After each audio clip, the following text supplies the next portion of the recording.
Assalamualaikum warahmatullahi wabarakatuh.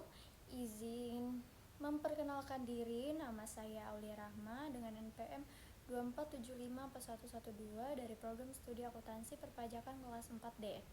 Di sini saya akan mempresentasikan materi bab 13 mengenai akuntansi kantor pusat dan kantor cabang. Perusahaan yang memiliki kantor pusat dan beberapa kantor cabang membutuhkan sistem akuntansi yang mampu mencatat setiap transaksi secara tepat. Meskipun kantor pusat dan kantor cabang berada pada lokasi yang berbeda, keduanya tetap merupakan satu kesatuan entitas. Oleh karena itu, seluruh transaksi yang terjadi harus dicatat dengan baik agar laporan keuangan yang dihasilkan akurat.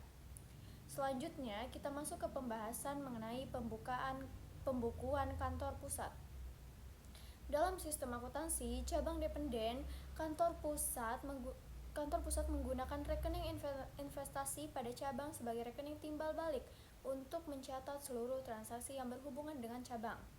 Transaksi tersebut meliputi pengiriman kas, pengiriman barang dagangan, penerimaan kas dari cabang, pembayaran beban cabang, hingga pengakuan laba atau rugi yang diperoleh cabang pada akhir periode.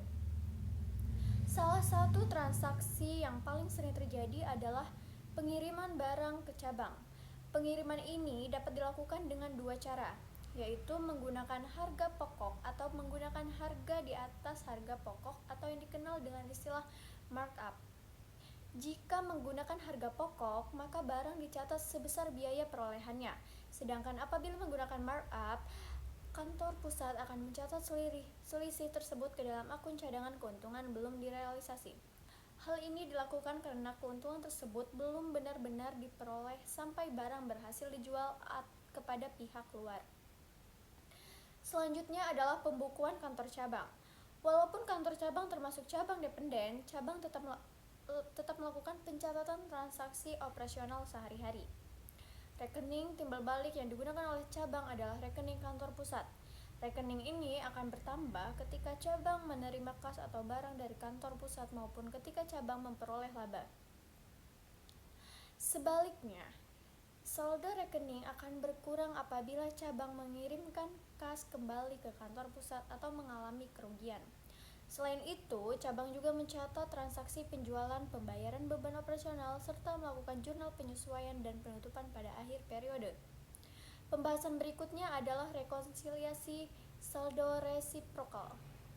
Pada akhir periode, saldo rekening investasi pada cabang di kantor pusat dan rekening kantor pusat di cabang seharusnya memiliki jumlah yang sama, hanya berbeda posisi debit dan kredit. Namun, dalam praktiknya sering muncul perbedaan saldo.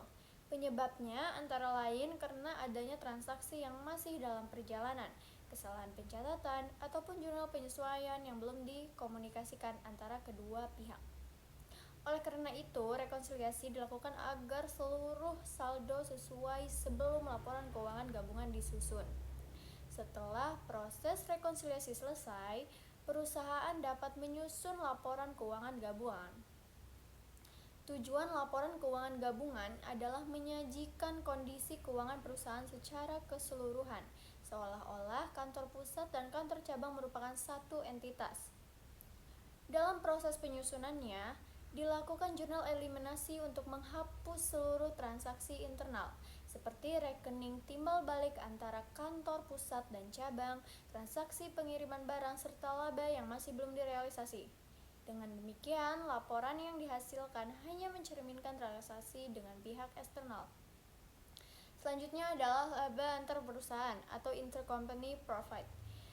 Laba ini muncul ketika kantor pusat mengirimkan barang kepada cabang dengan harga yang lebih tinggi dari harga pokok. Dari sudut pandang perusahaan secara keseluruhan, laba tersebut sebenarnya belum diperoleh karena barang masih berada dalam lingkungan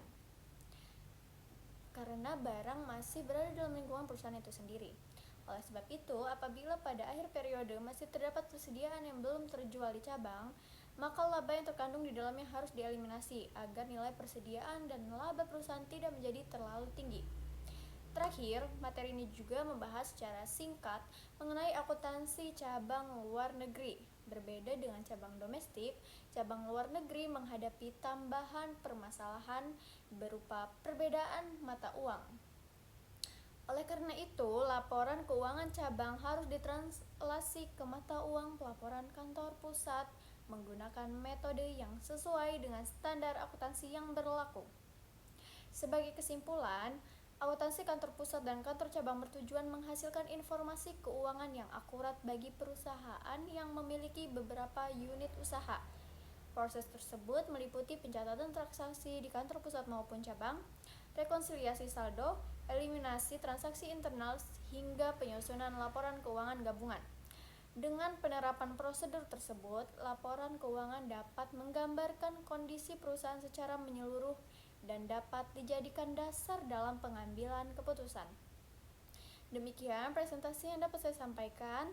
Terima kasih atas perhatiannya dan terima kasih atas semua teman-teman yang sudah menonton. Saya akhiri. Wassalamualaikum warahmatullahi wabarakatuh.